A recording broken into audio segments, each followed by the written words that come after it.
তো তোমরা অনেকেই জানো যে আমি কলকাতা থেকে ব্যাঙ্গালোরে চলে এসেছি। তো ব্যাঙ্গালোরে এসে আজকে এসেছি একটা গ্রাম্য এলাকাতে।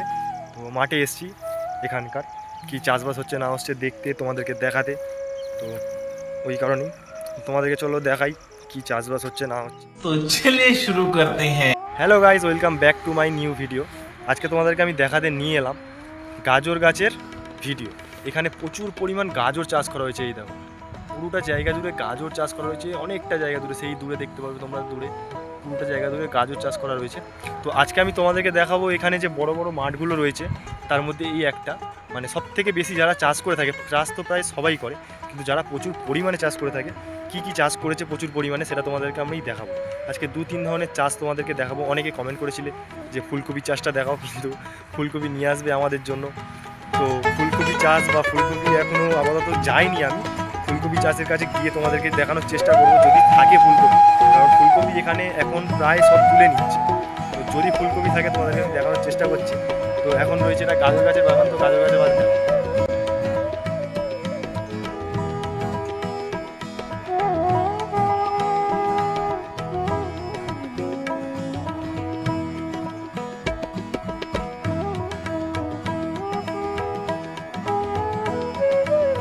তো তোমাদেরকে আরও দেখাই, চলো আরও ওই পাশের দিকে কী চাষ করা হয়েছে। আর একটা জিনিস, একটা নতুন জিনিস তোমাদেরকে দেখাবো আজকে। একটু অন্ধকার হোক, অন্ধকার হলে তোমাদেরকে একটা নতুন জিনিস দেখাবো যে চাষে ব্যবহার হয়, এটা কি কাজে লাগে, কি জন্য লাগে। কারোকে যদি দেখতে পাই আমি যারা চাষে করছে বা চাষের মাঠে আছে, তাদেরকে জিজ্ঞাসা করার চেষ্টা করবো যে কী কাজে লাগে ওটা। তো চলো যাওয়া যাক আর দেখতে থাকো ভিডিওটা। ওটা কি, কারণ এখন তো অনেকটা আলো আছে দেখতেই পাচ্ছ, একটু সন্ধ্যে না হলে ওটা দেখানো যাবে না। ওটা কী জিনিস আমি বলতেই চাইছি তোমাদেরকে। চলো ভিডিওটা দেখতে থাকো লাস্ট পর্যন্ত। তো গাইস, এখানে একদল ময়ূর দেখতে পেয়েছি, দেখো ছুটি ছুটি যাচ্ছে, আবছা দেখাচ্ছে। বন্ধুরা, এখানে হচ্ছে জলের খুব অসুবিধা, এখানে বৃষ্টি সেরকম হয় না, আমি আগের ভিডিওতে বলেছিলাম। তো এইখানে দেখো, এখানে এরা জল জমিয়ে রাখছে। কী করে জল জমিয়ে রাখছে, এখানে একটা বড় গাড্ডা করা হয়েছে, আর নিচে দেওয়া রয়েছে ত্রিপল, যাকে বলা হয় সেই ত্রিপল দেওয়া রয়েছে নিচে পুরোটা। কারণ এখানে হচ্ছে বালি মাটি, তো মাটি নেই বললেই চলে, এখানে পুরো বালি বলতে পারো। তো এখানে বালি থাকার কারণে বেশি জল ধরে রাখতে পারে না, আর বৃষ্টিও সেরকম হয় না। তো এই কারণে এখানে এরমভাবে জল ধরে রাখা হচ্ছে। ওই পার থেকে মোটরে করে জল আসছে, এখানে বড় বড় কুয়ো করা আছে। তো সেই কুয়োতে, অনেক ডিপ কুয়ো করা আছে, সেই কুয়োতে জল অনেক দিন ধরে ধরে রাখা হয়। তো সেইখান থেকে জল এইখানে এরমভাবে জমিয়ে রাখা হয়, আর পাশেই রয়েছে চাষের মাঠ, তো সেই মাঠে জল দেওয়া হয়। বন্ধুরা, আরেকটা জায়গায় চলে এসেছি। এখানে হচ্ছে লঙ্কা চাষ করা হয়েছে প্রচুর পরিমাণে, দেখতেই পাচ্ছ। অনেকটা জায়গা ধরে এখানে লঙ্কা গাছ আছে। আর একটা জিনিস আমরা দেখতে পেয়েছি লঙ্কা গাছের কাছে, তো এইটা কি ভাই, যাই হোক, এইখানে প্রত্যেক মাঠে এরকম জিনিস দেওয়া রয়েছে। এটা কী জন্য দেওয়া বুঝতে পারছি না আমি। লঙ্কা গাছ দেখো, পুরো এইগুলো পুরো ভর্তি লঙ্কা। এখন যা জানতে পারলাম আমি এখন শুনে, এখন হচ্ছে লঙ্কা আর গাজর বেশি পরিমাণে এখন চাষ করা হবে এখানে প্রত্যেক মাঠে।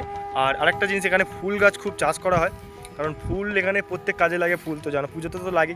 আর এখানে কোনো অনুষ্ঠান হলেই মানুষজন মাথায় ফুল দেয়, তো ফুল প্রচুর পরিমাণে ফুল লাগে, তাই ফুলের প্রচুর পরিমাণে চাষ করা হয়। তো এইখানে দেখো একটা সুন্দর, একটা আমি আগে দেখেছি হলুদ চন্দ্রমল্লিকা ফুল, এটা হচ্ছে লাল আর অরেঞ্জ, দু ধরনের ফুল পাইল আছে। তো এইখানটায় পুরো চন্দ্রমল্লিকা ফুল করা রয়েছে। চলো তোমাদের আগে গিয়ে দেখাচ্ছি আরও ফুলটা সুন্দর লাগছে কতটা। আর প্রত্যেক বাগানে যেরকম বলেছিলাম, তো এইগুলো এরকম দাহা রয়েছে, কেন দাহা রয়েছে আমি বুঝতে পারছি না। যাই হোক, তোমরা জানলে বলো কমেন্টে। আর এই পারে দেখো চন্দ্রমল্লিকা ফুলের বাগান।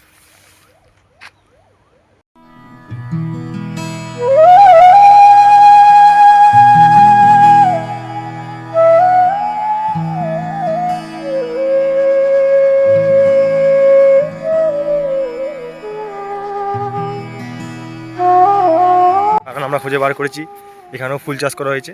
এটা কি ফুল গাছ, কাছাকাছি গিয়ে বোঝা যাবে। আর একটা জিনিস তোমাদেরকে দেখাই, এর ভিতরে রয়েছে এক ধরনের লঙ্কা, যে লঙ্কাগুলো হচ্ছে সাইজ অনেক বড় বড় হয় আর মিষ্টি হয় খেতে। তো এর ভিতরে সেই লঙ্কাগুলো চাষ করা রয়েছে, পুরোটা মশারি দিয়ে ঘেরা, ওপর নিচ সাইডে। তাই জন্য তোমাদেরকে দেখালাম। এই দেখো, এখানে পুরোটা ঘেরা রয়েছে যাতে বেশি রোদ্দুর না লাগে, পোকামাকড় কী জন্য দেওয়া কিছু বুঝতে পারছি না আমি। যাই হোক, আমার মাথার ওপর থেকে যাচ্ছে। আর সামনে যাই, সামনে গিয়ে তোমাদের দেখাই চলো। তো যেটা বলছিলাম, দূর থেকে দেখছিলাম, তো এটা হচ্ছে গাঁদা ফুলের বাগান। যাই হোক, পুরোটা গাঁদা ফুল রয়েছে, এত সুন্দর লাগছে। আর এখানে সারা জায়গাটা এত সুন্দর গন্ধ গাঁদা ফুলের, কি বলবো, বলে আমি বোঝাতে পারবো না তোমাদেরকে।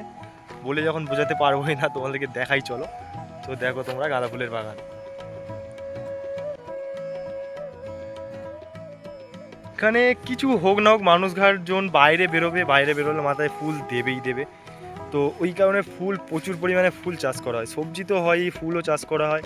আর এখনকার সময়ে আমি শুনতে পাচ্ছি, মানে এই যে সিজনটা চলছে এখন গাজর চাষ করা হবে প্রচুর পরিমাণে, গাজর বিনস এসব চাষ করা হবে। তো আজকে সন্ধে হয়ে এসছে, তোমাদের যেটা দেখাও বলেছিলাম সেটা কিন্তু আর একটু সন্ধে না হলে দেখাতে পারবো না, তোমরা ভিডিও দেখতে থাকো। চলো গাঁদা ফুল গাছের বাগান তোমাদেরকে একটু দেখি। আজকে এক দুটো চাষ দেখাতে দেখাতে বন্ধুরা সন্ধ্যা হয়ে গেল, কারণ আজকে আমাকে বেরোতে অনেকটা লেট হয়ে গেছিলো। তো এইখানে গাঁদা ফুলের বাগান ছিল, চলো আগে যাই, আগে গিয়ে দেখাই। তোমাদের বলেছিলাম যেটা সন্ধে হলে দেখাবো, তো সন্ধে হয়ে যাচ্ছে, ভিডিও কোয়ালিটিও কমে যাবে। তো ওই কারণে চলো দেখি, সন্ধে হয়েছেই, এখনও বাকি রয়েছে, যতক্ষণ না আলো পুরো নিভে বোঝা যাবে না। আমি তোমাদেরকে কি বলতে চাইছি যে রাত্রিবেলা এমন কি চাষের কাজে কি ব্যবহার হতে পারে রাত্রিবেলা, তো ওটাই আজকে দেখাবো। চলো যাই, আগে যাই। চলে যাচ্ছি, আজকে ভিডিও এই পর্যন্ত শেষ। যদি ভিডিও ভালো লাগে লাইক করো, কমেন্ট করো, শেয়ার করো। আর যদি ইচ্ছা হয় একটা ফলো সাবস্ক্রাইব করে দেবে। যারা ফেসবুক থেকে দেখছো ফলো করবে, যারা ইউটিউব থেকে দেখছো সাবস্ক্রাইব করবে। চলো বাই।